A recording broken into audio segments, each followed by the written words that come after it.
आत्मा नगर की गलियों में आधा घंटा घूमने और कई लोगों से चर्चा करने के बाद एक ही नाम बार बार सामने आया।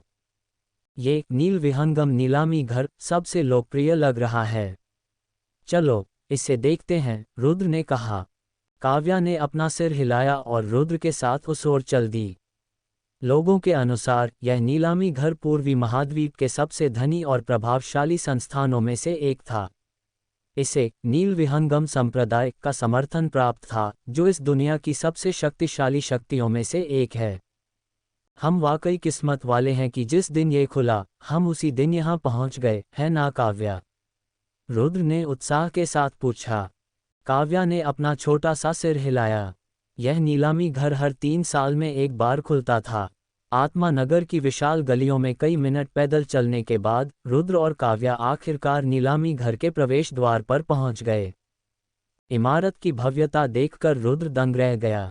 उसने पास खड़े एक व्यक्ति से पूछा, क्षमा करें, क्या यही नील विहंगम नीलामी घर है? पुष्टि होने पर रुद्र ने प्रवेश द्वार पर खड़ी 2 युवतियों में से एक से संपर्क किया। नमस्ते, क्या आप यहीं काम करती हैं? रुद्र ने पूछा। जी हाँ, उसने विनम्र स्वर में उत्तर दिया। बहुत बढ़िया, मैं आज यहाँ कुछ सामान बेचने आया हूँ। युवती ने रुद्र को एक अजीब नज़रों से देखा। थोड़ी देर बाद उसने कहा, मुझे खेद है, लेकिन हमने नीलामी के लिए सामान लेना 1 महीने पहले ही बंद कर दिया है। रुद्र हतप्रभ खड़ा रह गया। युवती हंसते हुए बोली, क्या आप पहली बार किसी नीलामी घर में आए हैं? जी हाँ, तो इस बहन से कुछ सीख लीजिए। नीलामी में सामान बेचने के लिए पहले से बताना पड़ता है ताकि मेहमानों को सूची दी जा सके। आप सीधे आकर सामान नहीं बेच सकते। रुद्र ने मायूसी में लंबी सांस ली। तभी दूसरी ओर से खड़ी एक और कर्मचारी, जिसका नाम रीना था, जोर से हंस पड़ी। हा हा हा, क्या ये लड़का सच में अपना कचरा हमारे नीलामी घर में बेचना चाहता है? कितना मजाकिया है। रुद्र के पास खड़ी युवती, नैना, ने उसे टोका, रीना, तुम हमेशा इतना अभद्र व्यवहार क्यों करती हो? वह अभी बहुत छोटा है और अनजान है। उसका मजाक उड़ाने की ज़रूरत नहीं है। मैं सिर्फ सच बोल रही हूँ। और तुम एक भिखारी जैसे लड़के का बचाव क्यों कर रही हो? रीना ने तिरस्कार के साथ कहा। नैना ने रुद्र को दिलासा देते हुए कहा, तुम उसकी बातों का बुरा मत मानना, छोटे भाई। तभी एक कठोर आवाज़ गूंजी, यहाँ क्या हंगामा हो रहा है? सामने आचार्य चांद खड़ी थीं। दोनों युवतियों ने तुरंत झुककर अभिवादन किया। आचार्य चांद ने फटकार लगाई, भूलिए मत कि आप कहाँ हैं। मैं अपने नीलामी घर में इस तरह का बर्ताव बर्दाश्त नहीं करूंगी। माफ़ कीजिए। वे दोनों झेंप गईं। तभी एक छोटी लेकिन प्रभावशाली आवाज़ ने सबको रोक दिया। काव्या। रुद्र ने आश्चर्य से उसकी ओर देखा। काव्या, तुम क्या कर रही हो? उसने फुसफुसाते हुए पूछा। चिंता मत करो, रुद्र भाई, काव्या इसे संभाल लेगी, उसने मुस्कुराते हुए कहा। आचार्य चांद ने भौहें से कुढ़ीं, तुम कौन हो? काव्या ने कोई उत्तर नहीं दिया, बल्कि अपने थैले से एक नीला खंजर निकाला। जैसे ही खंजर बाहर आया, पूरा वातावरण एक अद्भुत और भारी ऊर्जा से भर गया। उस खंजर को देखकर आचार्य चांद कांप उठीं और पीछे हट गईं। ये खंजर स्वर्ग श्रेणी का है, स्वर्गीय हिमखंजर, काव्या ने शांत स्वर में कहा। मैं कौन हूँ, यह महत्वपूर्ण नहीं है। महत्वपूर्ण यह है कि मैं इसे आपके नीलामी घर में बेचने वाली थी, लेकिन आपके एक कर्मचारी ने मेरे रुद्र भाई का अपमान किया है, जिससे मेरा मन बदल गया है। आचार्य चांद का शरीर थरथराने लगा। उन्होंने चिल्लाकर कहा, किसने अपमान करने की हिम्मत की? मैं उसे जान से मार दूंगी। आचार्य का ये रूप देखकर रीना और नैना हक्की बक्की रह गईं। रीना तो डर के मारे कांपने लगी और घुटनों के बल गिर गई। रुद्र हैरान था। काव्या का ये रूप उसने पहले कभी नहीं देखा था। काव्या ने अपनी छोटी उंगली से रीना की ओर इशारा किया। आचार्य चांद ने गुस्से में रीना की ओर देखा, जिसका चेहरा डर के मारे सफ़ेद पड़ चुका था। यह अप्रत्याशित मोड़ देखकर नैना दंग रह गई। Cold sweat smile. नैना ने आचार्य चांद को वे सभी घटनाएं विस्तार से बताईं जो उनके आने से ठीक पहले घटी थीं। ये सुनकर आचार्य चांद स्तब्ध रह गईं। उन्होंने कभी सोचा भी नहीं था कि रीना जैसी चतुर लड़की अहंकार में आकर एक छिपे हुए उस्ताद की पहचान करने में इतनी बड़ी चूक कर सकती है। आचार्य ने सिर हिलाते हुए कहा, इसमें तुम किसी और को दोषी नहीं ठहरा सकती। ये तुम्हारी अपनी गलती है कि तुमने अपनी आंखें नहीं खोलीं। रीना, जो अपनी जान की भीख मांग रही थी, ने गिड़गिड़ाते हुए कहा, कृपया आचार्य, आप मुझे नहीं मार सकती। मैं नील विहंगम संप्रदाय की आंतरिक शिष्या हूँ। आचार्य ने सख्ती से जवाब दिया, आज तुम जियोगी या मरोगी, यह फैसला मेरा नहीं है। तुम गलत व्यक्ति के सामने गिड़गिड़ा रही हो। ये सुनते ही रीना दौड़कर रुद्र के चरणों में गिर गई और रोते बिलखते हुए बोली, कृपया युवा मालिक, मुझे माफ कर दीजिए। मैंने आप जैसे प्रतिष्ठित व्यक्ति को पहचानने में गलती की। रुद्र यह सब देखकर हैरान था। उसने पहली बार किसी को अपनी जान की भीख मांगते हुए देखा था। उसने शांति से कहा, रुको, मैंने तुम्हें मारने की बात कब कही? तुम ही लोग खुद ये बातें बोल रहे थे। ऐसा नाटक मत करो जैसे मैंने तुम्हें मौत की सजा सुनाई हो। आचार्य चांद ने राहत की सांस लेते हुए कहा, रीना, शुक्र मनाओ कि इस युवा सज्जन ने तुम्हें जीवन दान दिया है। रुद्र को ये सब बहुत अजीब और बड़ा चढ़ाकर किया गया नाटक लग रहा था। उसने सोचा, अगर मैं उन सब को मारने लगूं जिन्होंने मेरा अपमान किया है, तो न जाने कितने लोग मारे जाएंगे। आचार्य चांद ने माहौल बदलते हुए पूछा, क्या आप इस खंजर को हमारे नीलामी घर में बेचने के इच्छुक हैं? मैं वादा करती हूं कि आपको पछतावा नहीं होगा। हम केवल 10% हिस्सा लेंगे और 90% आपको मिलेगा। असल में आचार्य को मुनाफे की परवाह नहीं थी, उन्हें तो उस प्रतिष्ठा की चिंता थी जो एक स्वर्गीय खंजर को बेचने से मिलेगी। ऐसी वस्तु आखिरी बार 100 साल पहले बिकी थी, और वह भी साधारण थी। रुद्र ने काव्या की ओर इशारा किया, ये खंजर मेरा नहीं, इसका है। काव्या ने शांति से कहा, मैं इसे बेचने को तैयार हूं, लेकिन एक शर्त पर। तुम्हें इसके साथ रुद्र भाई के राक्षस कोर भी बेचने होंगे। आचार्य चांद ने बिना सोचे समझे तुरंत हामी भर दी। रुद्र ने काव्या की ओर प्यार भरी नजरों से देखा। उसने सोचा कि वह केवल उसके लिए इतनी कीमती वस्तु बेचने को तैयार है। काव्या ने रुद्र को आश्वस्त किया कि उसके पास ऐसे और भी कई खंजर हैं और रुद्र खंजर का इस्तेमाल नहीं करता तो यह उसके लिए बेकार ही है। खंजर और राक्षस कोर सौंपने के बाद काव्या ने आचार्य को चेतावनी दी कि अगर चोरी हुई तो वह इस जगह को तहस नहस कर देगी। फिर वे नैना के साथ वीआईपी कक्ष की ओर बढ़ गए। जैसे ही वे वीआईपी कक्ष में पहुंचे, वहां मौजूद लोगों की नज़रें उन पर टिक गईं। ये बच्चे कौन हैं? मैं तो इन्हें नहीं पहचानता, कक्ष में मौजूद एक व्यक्ति ने कहा। तभी एक सुंदर युवती उनके पास आई। रुद्र, मुझे नहीं पता था कि तुम यहाँ आओगे। अरे अनन्य, मुझे भी नहीं पता था कि यह संयोग होगा, रुद्र ने मुस्कुराते हुए कहा। अनन्य उन्हें अपनी मेज पर ले गई जहां एक बूढ़ा व्यक्ति और 2 युवक बैठे थे। बूढ़े व्यक्ति ने रुद्र को वीआईपी कक्ष में देखकर हैरानी जताई। 2 सुंदर युवकों में से एक ने पूछा, ये कौन हैं? अनन्य ने कहा, ये मेरे दोस्त हैं।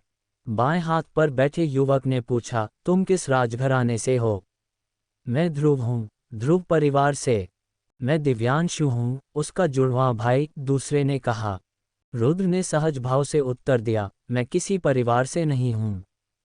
सभी हैरान रह गए। तो क्या तुम किसी शक्तिशाली संप्रदाय के शिष्य हो? रुद्र ने शांत स्वर में कहा, मैं किसी संप्रदाय का भी हिस्सा नहीं हूँ। मैं एक स्वतंत्र साधक रोग कल्टिवेटर हूँ। ये सुनते ही पूरे कमरे में सन्नाटा पसर गया। फिर अचानक सब ठहाके लगाकर हंसने लगे। एक स्वतंत्र साधक, मजाक अच्छा है। कोई स्वतंत्र साधक वीआईपी कक्ष में आने की हिम्मत कैसे कर सकता है? रुद्र चुप रहा। उसे इस बात से फर्क नहीं पड़ता था कि वे उस पर विश्वास करते हैं या नहीं। अनन्य ने उससे कहा, उन्हें नज़रअंदाज करो रुद्र। तभी कमरे की लाइटें धीमी हो गईं और नीलामी की शुरुआत हुई। परिक्रमा करते दिल। नील विहंगम नीलामी घर की लाइटें धुंधली थीं, लेकिन मंच पर खड़ी सुंदर युवती के चेहरे पर चमक थी। उसने मुस्कुराते हुए कहा, नमस्ते आदरणीय मेहमानों। नील विहंगम नीलामी घर में आपका स्वागत है। मैं आपकी मेजबान चित्रा। युवती ने अपनी खुशी और ऊर्जा से पूरे माहौल को जीवंत कर दिया। चित्रा ने आगे बढ़कर नियमों को स्पष्ट किया, नीलामी शुरू करने से पहले मैं आपको नियम याद दिलाना चाहती हूँ। एक बार बोली लगाने के बाद वह अंतिम होगी। किसी भी मेहमान को अपने रसूख या पद का इस्तेमाल करके दूसरों पर दबाव डालने की अनुमति नहीं है। यह नीलामी घर है, कोई सड़क नहीं। और यदि कोई बोली लगाकर उसे चुकाने में असमर्थ रहता है, तो हम उसकी संपत्ति तब तक जब्त रखेंगे जब तक कर्ज पूरा न हो जाए। नियमों की घोषणा के बाद चित्रा ने ताली बजाई। एक दूसरी युवती एक मेज लेकर आई, जो एक मोटे कपड़े से ढकी थी। चित्रा ने कपड़ा हटाया और पहली वस्तु का खुलासा किया, पृथ्वी श्रेणी की चांदी की एक छाती कवच चेस्ट प्लेट। ये बहुत हल्की थी लेकिन इसकी सुरक्षा क्षमता अद्भुत थी। चित्रा ने बताया कि इसे पहनने वाले पर आत्मा उस्ताद स्पिरिट मास्टर से नीचे के स्तर के लोगों द्वारा किए गए प्रहारों का असर आधा हो जाएगा। रुद्र ने ये सुनकर आंखें बड़ी कर लीं। ये कवच उसकी रक्षा के लिए कितना बेहतरीन होता। काव्या ने उसकी चाहत को भांप लिया और फुसफुसाते हुए कहा, रुद्र भाई, ये सुनने में शक्तिशाली है, लेकिन ये केवल तभी काम करता है जब विपक्षी आत्मा उस्ताद स्तर से नीचे का हो। आपके हुनर के साथ आप जल्द ही आत्मा उस्तादों से लड़ेंगे। और जब तक काव्या आपके साथ है, कोई भी आत्मा ग्रैंडमास्टर भी आपको चोट नहीं पहुंचा सकता। काव्या के आत्मविश्वास को देखकर रुद्र मुस्कुरा पड़ा।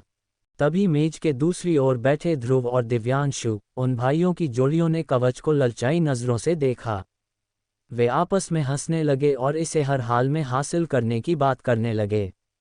अनन्या ने उन्हें चेतावनी दी कि धन दौलत और खजानों पर बहुत अधिक निर्भर रहना उनके विकास के लिए अच्छा नहीं है, लेकिन वे अपनी धुन में मग्न थे। बोली 100,000 स्वर्ण से शुरू हुई और चंद मिनटों में 280,000 स्वर्ण तक पहुंच गई। अंततः ध्रुव और दिव्यांशु ने इसे जीत लिया। अगली वस्तु एक स्पिरिट श्रेणी का कौशल था, अग्नि कमल हथेली प्रहार फायर लोटस पाम स्ट्राइक। इसकी कीमत सुनकर रुद्र हैरान था। कौशल केवल 10,000 स्वर्ण से शुरू हो रहा था। रुद्र ने अनन्या से पूछा कि दिव्य श्रेणी के कौशल की कीमत क्या होती होगी। अनन्या हंस पड़ी, दिव्य श्रेणी? उसे तो दुनिया का सारा धन देकर भी नहीं खरीदा जा सकता। रुद्र के होश उड़ गए। उसने मन ही मन सोचा कि काव्या कितनी दयालु है जिसने उसे वैसा ही कौशल मुफ्त में दिया। तीसरी वस्तु एक आत्मा सुदृढ़ीकरण गोली सोल स्ट्रेंथनिंग पिल थी, जिसे प्रसिद्ध कीमियागर बैद्यनाथ ने तैयार किया था। रुद्र ने काव्या से पूछा कि क्या ये कीमियागर सोना बनाने वाले लोग होते हैं। काव्या ने समझाया कि कीमियागर चिकित्सा विशेषज्ञ होते हैं जो अपनी साधना और जड़ी बूटियों से विशेष औषधियां बनाते हैं। ये गोलियां साधना में मदद करती हैं और इनकी कीमत बहुत अधिक होती है। रुद्र को कीमियागिरी में रुचि हुई, लेकिन काव्या ने बताया कि यह अत्यंत कठिन और खर्चीला काम है, जिसके लिए वर्षों की तपस्या और धैर्य चाहिए। रुद्र ने एक लंबी सांस ली और समझ गया कि इस दुनिया में उन्नति का रास्ता कठिन है। थ्रोइंग किसल्स 6,000 स्वर्ण। नीलामी शुरू होते ही अनन्या ने तुरंत आत्मा सुदृढ़ीकरण गोली के लिए बोली लगाए। कुछ मिनटों की खींचतान के बाद वह 7,500 स्वर्ण में इसे हासिल करने में सफल रही। अनन्या केवल एक बोतल से संतुष्ट नहीं थी, उसने बाकी 2 बोतलों के लिए भी बोली लगाई और कुल 25,000 स्वर्ण चुकाकर तीनों बोतलें अपने नाम कर लीं। अनन्या ने रुद्र को अपने पास बुलाया और एक गोली निकालकर उसे भेंट की। ये लो, ये ज्यादा तो नहीं, पर आशा है कि हम भविष्य में अच्छे दोस्त बने रहेंगे। रुद्र ने मुस्कुराते हुए गोली स्वीकार की। हाथ में लेते ही उसने महसूस किया कि यह उसकी आत्मा शक्ति को स्थायी रूप से 1,000 बढ़ा सकती थी। काव्या ने उसे समझाया कि ऐसी गोलियों का सेवन सीमित ही किया जा सकता है, जिसके बाद शरीर उन पर प्रतिक्रिया देना बंद कर देता है, इसीलिए अनन्या ने इतनी सारी खरीदी थीं। ध्रुव और दिव्यांशु, जो पास ही बैठे थे, ने अनन्या से एक गोली मांगी, लेकिन उन्होंने उन्हें झिड़क दिया। कुछ समय बाद नीलामी में 10 और वस्तुएं बिकीं और फिर रुद्र के राक्षस कोर की बारी आई। जब चित्रा ने घोषणा की कि वे आत्मा प्रशिक्षु स्तर के राक्षस कोर बेच रहे हैं, तो पूरा हॉल खिलखिलाकर हंस पड़ा। लोगों ने उसे कूड़ा बताकर अपमानित करना शुरू कर दिया। रुद्र को बहुत गुस्सा आया, लेकिन अनन्या ने स्थिति को भांपते हुए 600 स्वर्ण की बोली लगाकर उन कोर को खरीद लिया। रुद्र ने राहत की सांस ली और मन ही मन अनन्य का आभार माना। इसके बाद चित्रा ने एक अज्ञात मूल के मणि जैसे पत्थर की घोषणा की। काव्या ने रुद्र के दिमाग में फुसफुसाया, रुद्र भाई, यह एक आत्मा मणि है। यह असली नहीं है, लेकिन इसमें इतनी ऊर्जा है कि यह आपकी साधना में बड़ा बदलाव ला सकती है। रुद्र ने इसे खरीदने का फैसला किया, हालांकि उसके पास अभी पैसे नहीं थे। काव्या ने उसे आश्वस्त किया कि जब वे स्वर्गीय हिमखंजर बेचेंगे तो उनके पास पर्याप्त धन होगा। बोली शुरू हुई। ध्रुव और दिव्यांशु भी इसे हासिल करने के लिए बेताब थे। रुद्र ने बहुत सावधानी से बोली लगाई, जिससे दिव्यांशु बुरी तरह चिढ़ गया। दोनों भाइयों और रुद्र के बीच बोली का खेल चलने लगा, जिससे कमरे का माहौल तनावपूर्ण हो गया। दिव्यांशु गुस्से से आग बबूला होकर रुद्र पर हमला करने ही वाला था कि नैना ने उन्हें चेतावनी देकर शांत कराया। अंततः रुद्र ने 5,50,000 स्वर्ण में वह मणि जीत ली। नीलामी के अंत में चित्रा ने एक विशेष घोषणा की। खुद आचार्य चांग मंच पर आई और उन्होंने एक लकड़ी का बक्सा खोला। जैसे ही उन्होंने बक्सा खोला, अंदर रखा स्वर्गीय हिमखंजर सबके सामने आ गया। उस खंजर से निकलने वाली दिव्य ऊर्जा ने पूरे कमरे को सराबोर कर दिया। लोग खुशी से पागल हो गए, क्योंकि 100 सालों में पहली बार कोई स्वर्ग श्रेणी का खजाना सार्वजनिक रूप से नीलामी के लिए आया था। पृथ्वी नीलामी घर के वीआईपी कक्ष में तनाव चरम पर था। अनन्या ने अपने पास बैठे आचार्य जिया की ओर देखते हुए गंभीरता से कहा, आचार्य जिया, हमें ये स्वर्ग श्रेणी का खजाना किसी भी कीमत पर खरीदना ही होगा। आचार्य जिया ने सहमति में सिर हिलाया। वे जानते थे कि स्वर्ग श्रेणी की वस्तुएं बहुत दुर्लभ होती हैं और यह खंजर उच्च गुणवत्ता का था। दूसरी ओर ध्रुव और दिव्यांशु भी इसे हासिल करने के लिए बेताब थे। यद्यपि उनके पास अनन्या या अन्य रईसों जितनी धन दौलत नहीं थी, लेकिन वे इस दुर्लभ अवसर को हाथ से जाने नहीं देना चाहते थे। वीआईपी कक्ष में हर कोई लालची नजरों से उस स्वर्गीय हिमखंजर को देख रहा था। सबको लग रहा था कि अगर इसके लिए उन्हें अपनी बाकी जमा पूंजी भी खर्च करनी पड़े या आने वाले वर्षों में सादा जीवन बिताना पड़े, तो भी यह सौदा सस्ता होगा। आचार्य चांग ने अपने हाथ फैलाए और मुस्कराते हुए घोषणा की, तो बिना किसी देरी के इस उत्कृष्ट स्वर्गीय हिमखंजर की नीलामी 10 मिलियन स्वर्ण से शुरू होती है। कीमत सुनकर भी भीड़ में कोई कमी नहीं आई। लोग पागलों की तरह बोलियां लगाने लगे। देखते ही देखते बोली 10 मिलियन से बढ़कर 21 मिलियन स्वर्ण तक पहुंच गई। रुद्र हैरान था, उसने कभी इतने धन की कल्पना भी नहीं की थी। तभी अनन्या ने 25 मिलियन स्वर्ण की बोली लगाए। धीरे धीरे बोली 30 मिलियन तक पहुंची, जिसके बाद केवल कुछ गिने चुने लोग ही मुकाबले में बचे। तभी एक शांत और गंभीर आवाज गूंजी, 40 मिलियन स्वर्ण। कक्ष में मौजूद हर व्यक्ति उस आवाज की ओर मुड़ा। बोलने वाला व्यक्ति वीआईपी कक्ष में पहले नहीं था।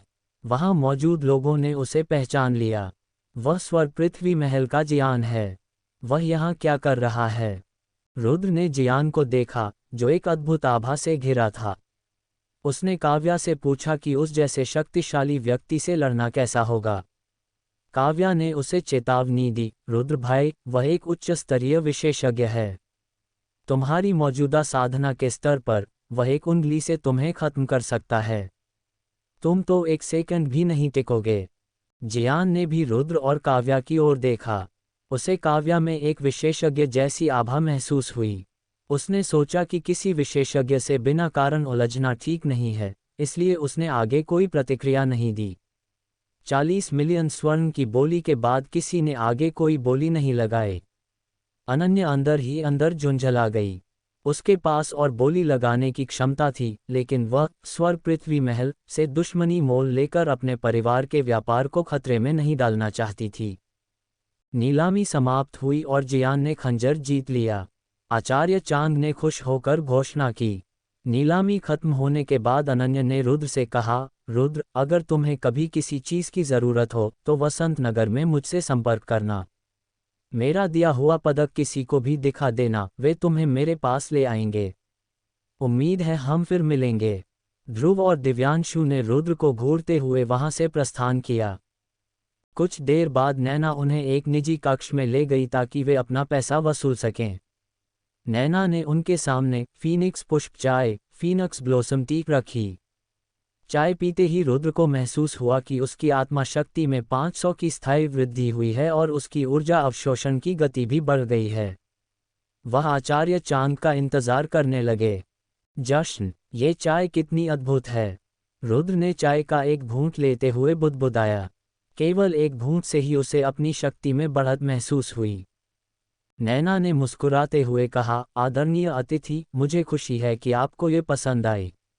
इसे फीनिक्स पुष्प चाय कहते हैं, जो नील विहंगम संप्रदाय द्वारा तैयार की जाती है।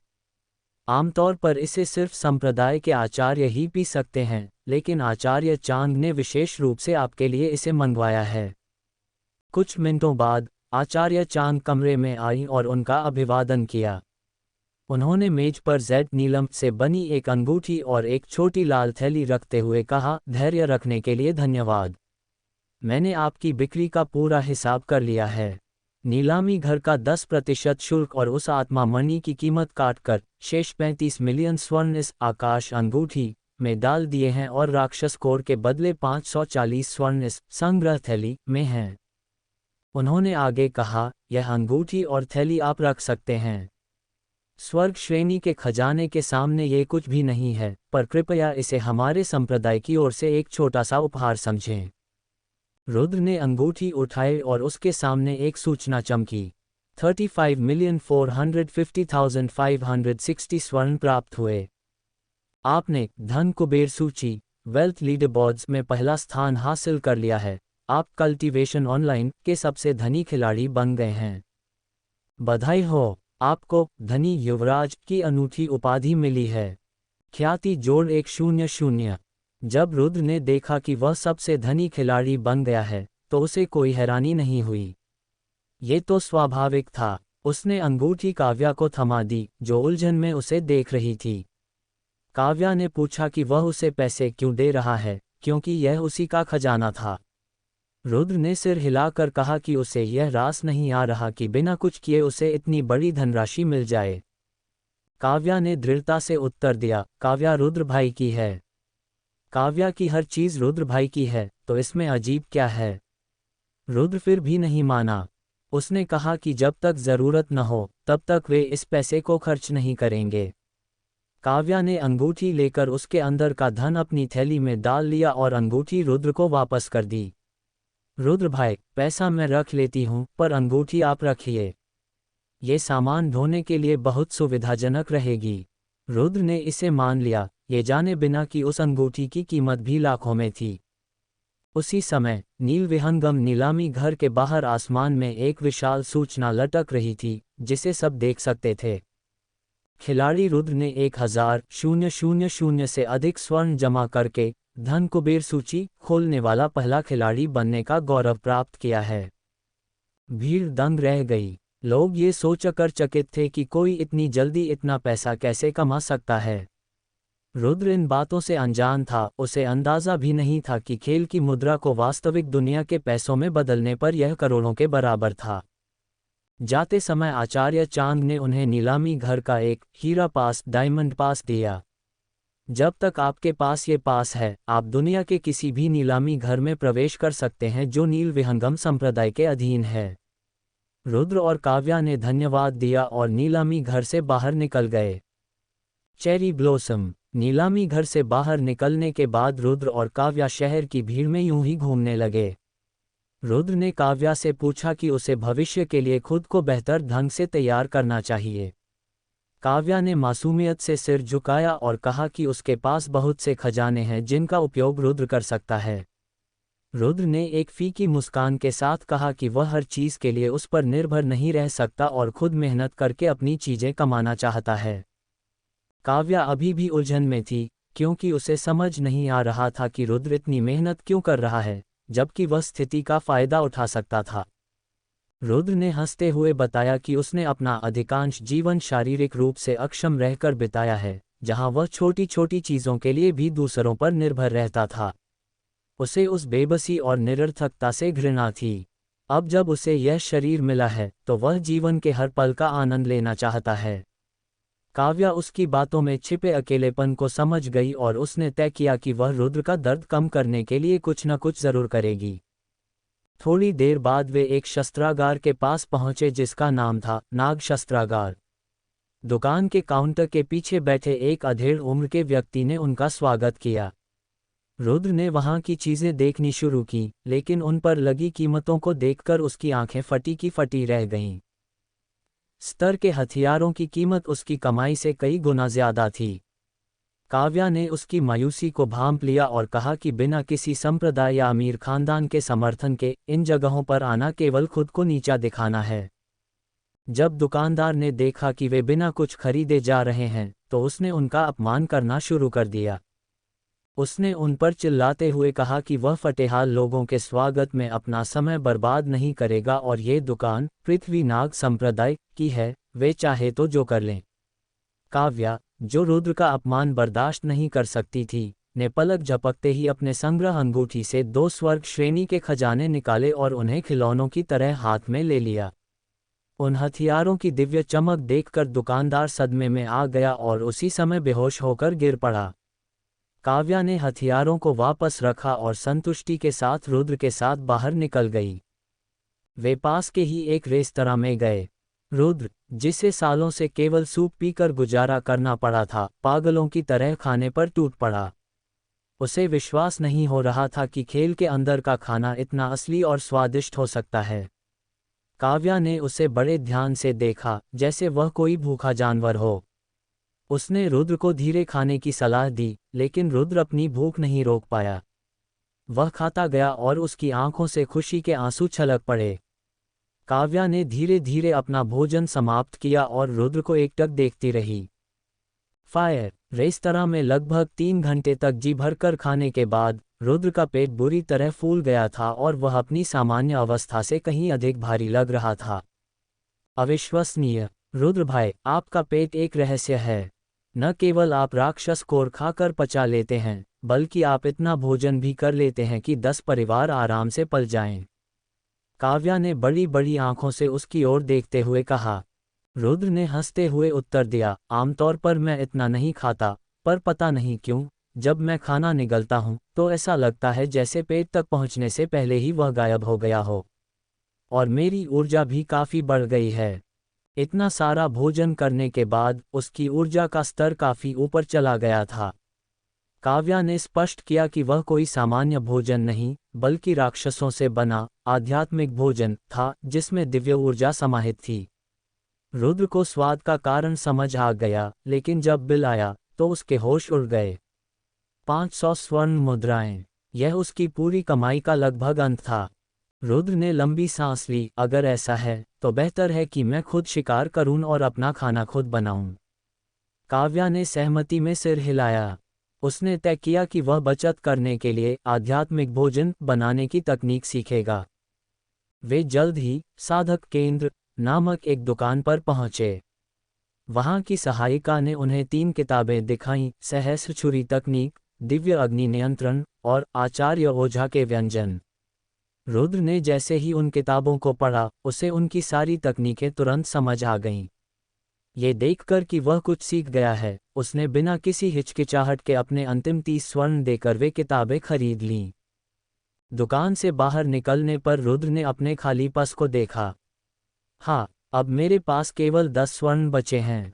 उसने गहरी सांस ली। काव्या ने उसे पैसे देने की पेशकश की, क्योंकि उसने रेस्तरां में काव्या का हिस्सा भी चुकाया था, लेकिन रुद्र ने मना कर दिया।